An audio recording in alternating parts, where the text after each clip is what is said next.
Meus amigos, eu acho que a nossa única boa notícia, as boas notícias hoje, entre aspas, né, vieram fora de campo com a renúncia do pior presidente da história, que fugiu, né, como um belo covarde que ele fugiu, renunciou para não perder os direitos políticos dele dentro do clube. Então, ou seja, ele corre o risco de voltar ainda. A carta que ele fez lá na rede social dele, um negócio constrangedor, constrangedor a fuga da realidade que esse senhor, né? Se bem que eu acho que hoje eu fui convidado para fazer lá o Flow Sport, né? O podcast, e quando eu estava lá participando, saiu a notícia da renúncia dele e a gente leu ali ao vivo o que ele escreveu na rede social. E eu falei de uma desconexão da realidade, que ele falou que ele entrega um time competitivo, um clube organizado. E eu falei para eles lá, disse pro pessoal durante o podcast, que eu falei que eu não acreditava que na hora que ele vai dormir hoje, na hora que ele colocar a cabeça no travesseiro, ele acredite mesmo que ele deixou o São Paulo organizado e com o time competitivo. Não é possível, nem o mais louco, nem a pessoa mais insana do mundo, que com severos problemas mentais, pode acreditar mesmo que ele fez um bom trabalho. Não é possível. Ele sabe que ele não fez um bom trabalho, ele sabe que ele foi o pior da história. E isso eu tô falando eu não tô falando nem das denúncias de que ele vai ter que se virar aí para responder. Que a polícia tá investigando. Aliás, tivemos hoje mandados de busca e apreensão na casa da Mara, na casa do Schwartzman, que tava fora do Brasil, né? Não tem que se preocupar com nada, tá fora do Brasil. E dinheiro apreendido em espécie. Inclusive, eu li uma reportagem que o São Paulo está sendo investigado, mais de 100 pessoas investigadas, o São Paulo teria sido lesado em mais de quase 300 milhões de reais. Você que me acompanha aqui, você vai lembrar de quantas vezes eu perguntei: para onde vai tanto dinheiro, hein? Será que a polícia tá sabendo agora para onde vai tanto dinheiro? O promotor público falou que eles descobriram que os esquemas acontecem há muito mais tempo e tem muito mais gente envolvida. Eu espero o seguinte, gente, sinceramente, de todo o coração, se tiver culpados, que eles morram na cadeia, que eles apodreçam na cadeia, que falte algema para levar essa gente para cadeia. Mas amanhã a gente fala sobre isso, tá? Amanhã a gente fala direitinho sobre essa operação, porque a boa notícia também foi que o tal do Dedé Mocó também renunciou ao cargo de diretor lá do Clube Social, porque também vai sobrar no dele também, né? Também parece que tem problemas também que ele vai ter que se explicar também, né? Porque teriam denúncias contra ele também, a polícia também está investigando. Aí diz que ele vai cuidar da família agora dele, que ele está sendo muito pressionado, coitadinho, né? E também o tal do Carlo Magno, depois de uma conversa com o Massis, também só fica no cargo até o dia 2 de fevereiro. É o básico fazer isso, tirar essa corja, porque até hoje, até a renúncia do Casares, o Massis estava meio que de mãos atadas, né? Agora ele não está mais. Então a cobrança tem que ser feita em cima dele também. E eu pergunto para você o seguinte: se não fosse o torcedor, se não tivesse rede social, se não tivesse mídia alternativa, se não tivesse a pressão da torcida, você acha que o Casares teria renunciado hoje? Ou estaria lá ainda, tentando convencer os sócios? Então, gente, a gente não pode esquecer nunca o que esses caras fizeram com o clube. Não pode esquecer. Eu só tô falando por enquanto da incompetência, tá? Porque ainda não teve né? Ninguém foi culpado, ninguém foi condenado. Isso a gente fala depois. Mas a gente não pode esquecer o que essa gente fez. A gente não pode esquecer. E hoje, dentro de campo, mais uma vez, um time horroroso, repleto de cabeças de bagre no elenco pessimamente montado pelo pior presidente da história, tomou um baile da Portuguesa. E poderia ter perdido demais. Mas eu continuo achando o seguinte: enquanto não pagarem esses jogadores, vai ser isso aí. E pro nosso azar, o Palmeiras tomou uma goleada ontem. O Abel Ferreira, eu vi a entrevista coletiva dele, fiz questão de ver a entrevista coletiva, visivelmente pistola, ou seja, vai sobrar pro São Paulo no final de semana, velho. Os caras do Palmeiras, porque lá tem cobrança, lá tem comando, lá tem direção, os caras vão ser cobrados e vai sobrar pro São Paulo no final de semana. E hoje, pelo menos, eu não vou ser obrigado a escutar que o São Paulo perde por culpa da Rádio Barolo, que tem imbecil que fala isso. Bem que agora não tem mais, né? Acho que agora também Depois de tudo que aconteceu, acho que o mais comedorzinho de cocô que achava isso, acho que agora nem esse cara acha mais. E a gente só não fez lá a transmissão na rádio porque estão reformando os estúdios. Então, contra o Palmeiras, nós vamos lá fazer, porque a gente dá a cara a tapa, não tem problema. Mas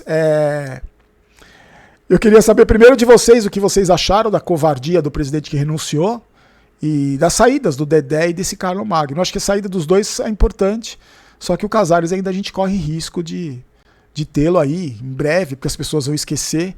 Mas eu assumi assumo um compromisso aqui com você que me segue, que me acompanha.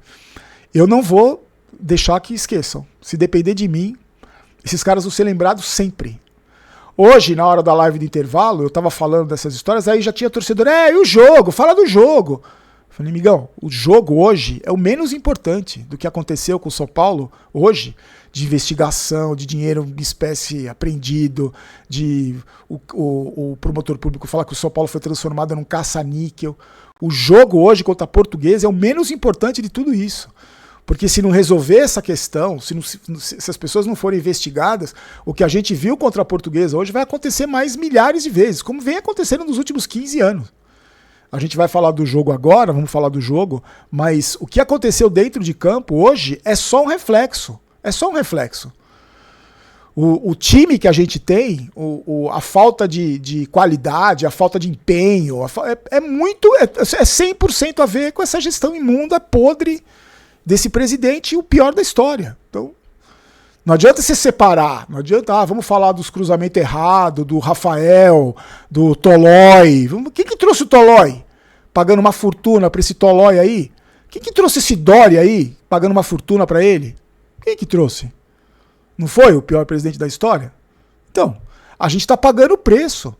Eu falo para vocês, a destruição que esse cara causou, porque, sabe por quê? Já tem gente que tá achando que o tal do Massis lá sumiu, já resolveu o problema. Tá tudo bem já. Já saiu o Casares. Eu ouvi o cara comentando no meu Instagram que agora o Casares saiu, já vai ganhar de todo mundo, é obrigação ganhar. Como se tivesse assim, um passe de mágica. Não, gente. Essa destruição toda vai demorar anos. Se esse Massis começar a trabalhar hoje, que o Casares anunciou, demora 10 anos, 50 anos, 20 anos para o São Paulo se recuperar. Não é de uma hora para outra. E aí, contra a Portuguesa, a gente viu um time totalmente modificado pelo Crespo. Né, o time todo. Se o time que joga sempre já é ruim, já não tem entrosamento, já não tem padrão de jogo, já não tem porra nenhuma, você imagina um que nunca jogou junto. E jogadores de qualidade extremamente questionáveis, né? E eu ainda continuo achando complicado você avaliar o trabalho do Crespo com jogadores com 3 meses de salário atrasado. Agora, não dá pra isentar o Crespo de culpa também não, viu, gente? Ele não tem culpa de nada. Tem, velho. Olha o padrão de jogo do São Paulo.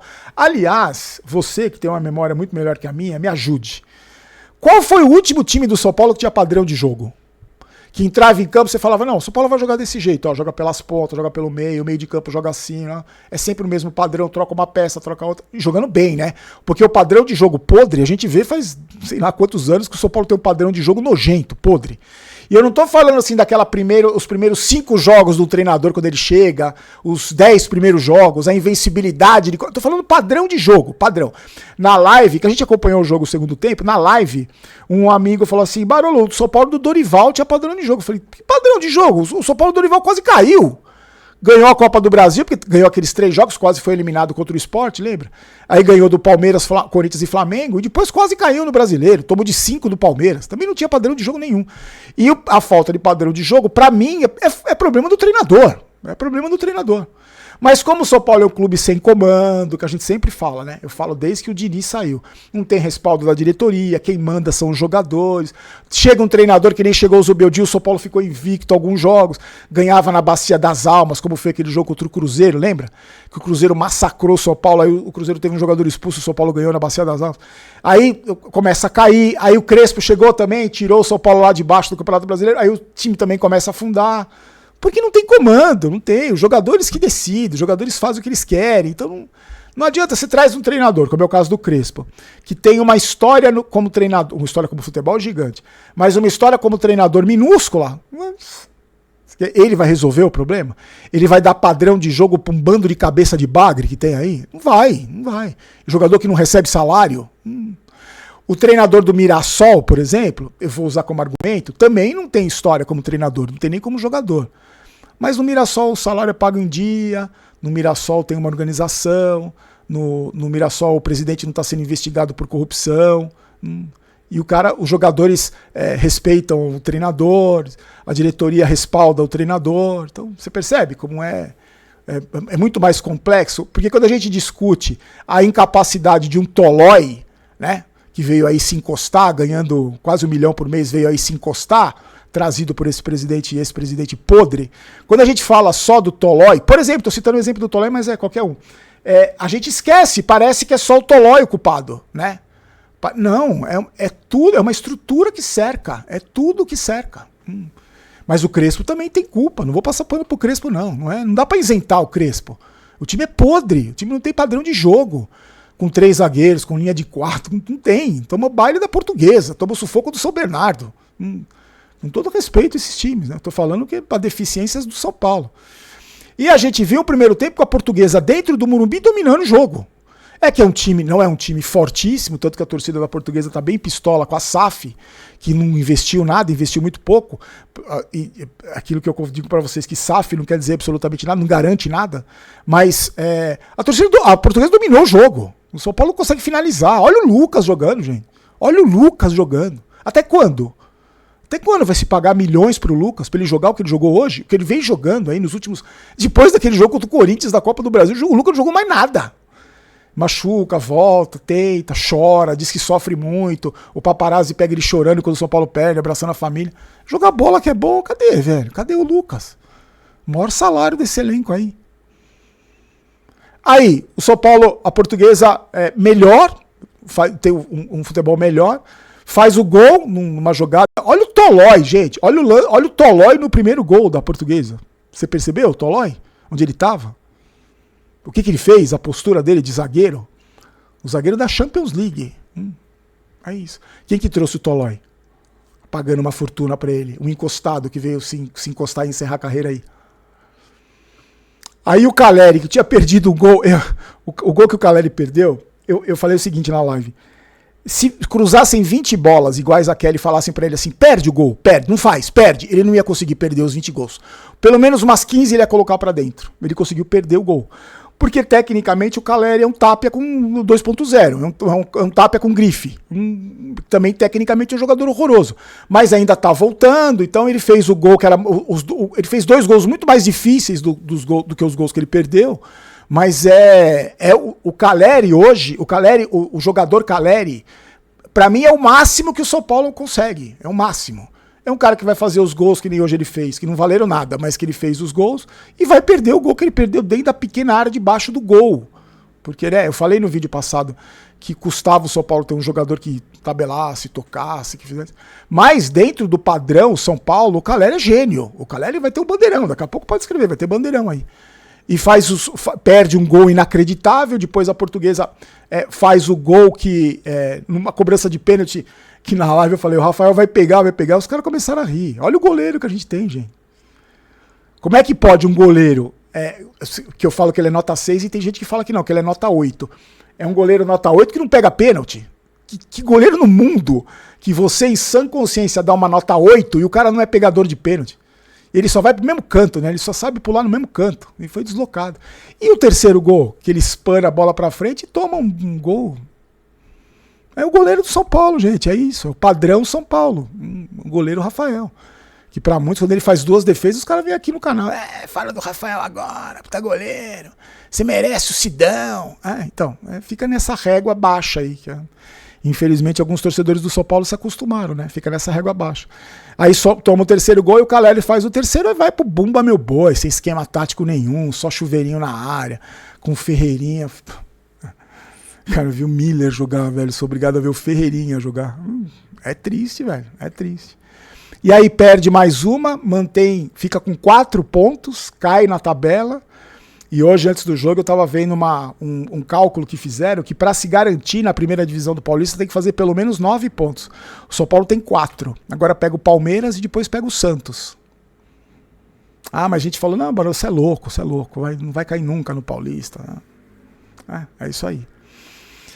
Vamos falar das notas, gente? Hoje, pelo menos, a boa notícia, todas foram fora do campo mesmo, porque o Liverpool ganhou, né? Eu falei pra vocês que eu ia fazer uma fezinha no Liverpool, faturei 5, acho que foi 7 que eu faturei, que o Liverpool também não tava pagando muito, mas eu fiz a minha diversão lá com o Liverpool, com apostas esportivas, que eu sempre faço.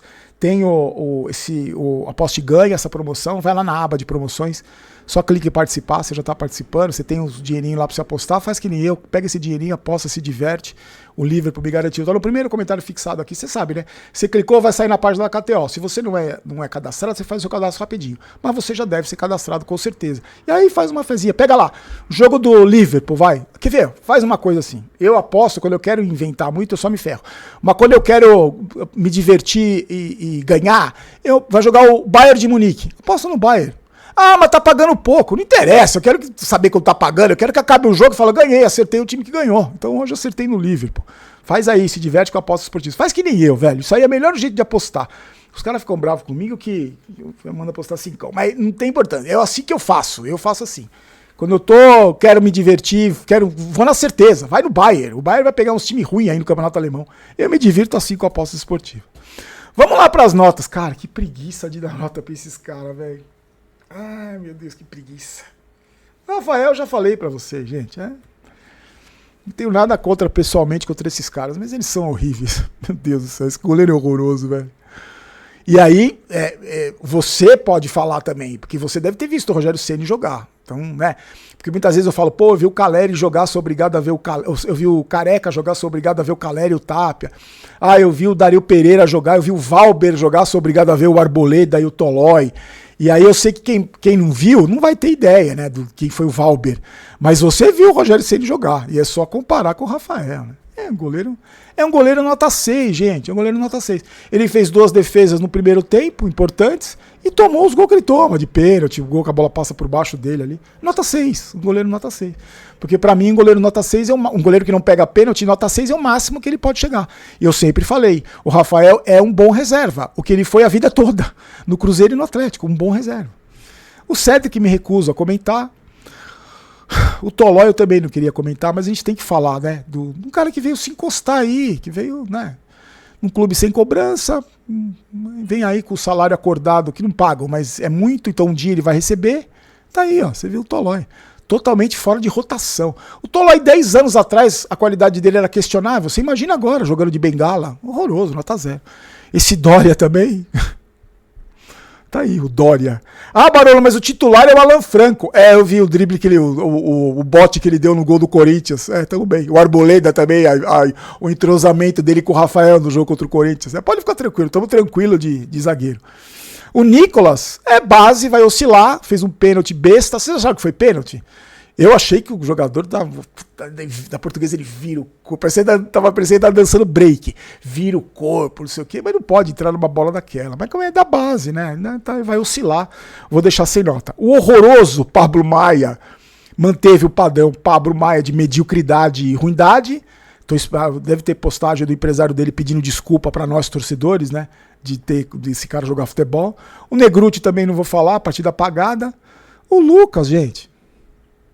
O Lucas Você não pode falar mal do Lucas, que tem uns defensores aí também que só falta te bater pela internet. Mas é jogador. Pra mim, hoje, o Lucas na função que ele exerce hoje, pegando a bola, tentando driblar 3 e caindo, tropeçando nas próprias pernas, ele é um ex-jogador. Se ele não se adaptar, se ele não encontrar uma outra maneira de jogar, a carreira dele acabou. É melhor que ele encerre a carreira. Vai fazer o jogo de casado e solteiro, vai fazer o jogo do Zico lá no final do ano. O jeito que ele vem jogando, pra mim, ele é um ex-jogador. É um ex-jogador que tá dentro de campo tirando o lugar de outro. É um ex-jogador. Outra partida ridícula do Lucas. Que desde que voltou pro São Paulo, ele fez uma boa Copa do Brasil, especialmente no jogo contra o Corinthians. O resto, pra mim, tá devendo muito. Não vou nem falar no passado, que é covardia. O Caleri, já falei do Caleri, fez os 2 gols que não serviram pra nada, mas dentro desse oceano de cabeça de bagre, o Caleri é o Van Basten. O Ferreira o Ferreira pega a bola, quando ele tem que passar, ele chuta no gol. Quando ele tem que driblar, ele passa. Ele faz tudo errado. Tudo errado. Todas as decisões que ele toma são erradas.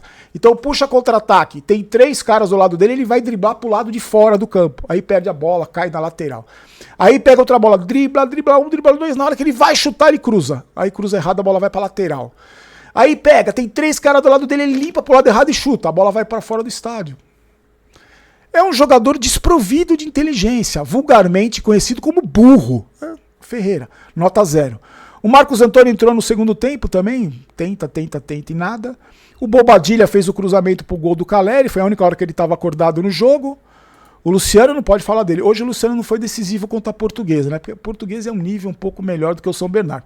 Contra o São Bernardo ele foi decisivo, coisa que nem o Lucas foi. Mas hoje, clássico, o Português, o Luciano fica mais tímido, geralmente ele não costuma decidir jogo assim. Esse menino Pedro Ferreira que entrou, ele deu passe pro Caleri. Acho que o Cédric nunca deu um passe desse na carreira dele, que foi do lado direito ali, por isso que eu tô falando do Cédric. Então, só por esse passe, bacana. E o Tapia, vocês viram uma bola que o Tapia foi cruzar, ele cruzou, a bola bateu no zagueiro e bateu nele e saiu para escanteio? É o nível contratação do São Paulo. É o nível contratação Casares. E só para você lembrar, o Tapia tem contrato até 2029.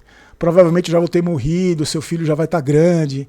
Seu filho quer beber hoje, já vai estar fazendo primeira comunhão. E o Tapia vai estar jogando no São Paulo ainda. Ganhando muito, provavelmente melhor do que eu e você. E o Crespo, aquilo que eu falei para vocês. Não dá para isentar o Crespo de culpa. Só que, sinceramente, eu acho que o Crespo não tem mais capacidade do que isso. Não tem. Eu acho que o Crespo não tem mais do que tirar, não tem mais o que tirar desses jogadores. O Crespo não tem essa capacidade. E não tem essa capacidade, menos ainda, de tirar de jogador que não recebe salário. Eu tô falando que é pra trocar o Crespo? Não vai adiantar nada, como não adiantou trocar tantos outros. Porque vão trazer outro treinador ruim, vão trazer outro meia boca, vão trazer outro... Aí não vai ter respaldo, não vai ter comando, porque não vai, então não adianta nada. Só que nota 0 pro Crespo. Tô esperando o Crespo, o time jogar aí.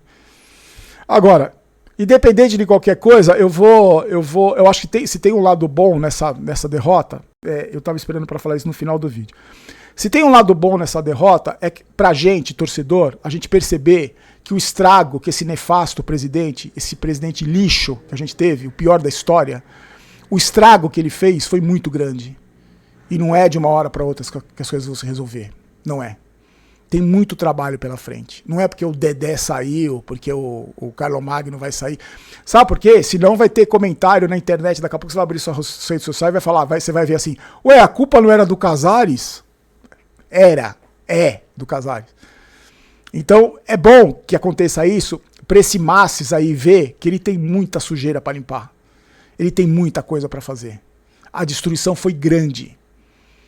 Enquanto não pagar jogador, o nosso sofrimento vai continuar. Dentro de campo vai continuar. Obrigado, meus amigos. Vou pedir para você se inscrever no canal, para você deixar o like no vídeo, para você deixar seu comentário, para você compartilhar. Agradecer o pessoal do Flow Esporte, que mais uma vez me recebeu super bem lá.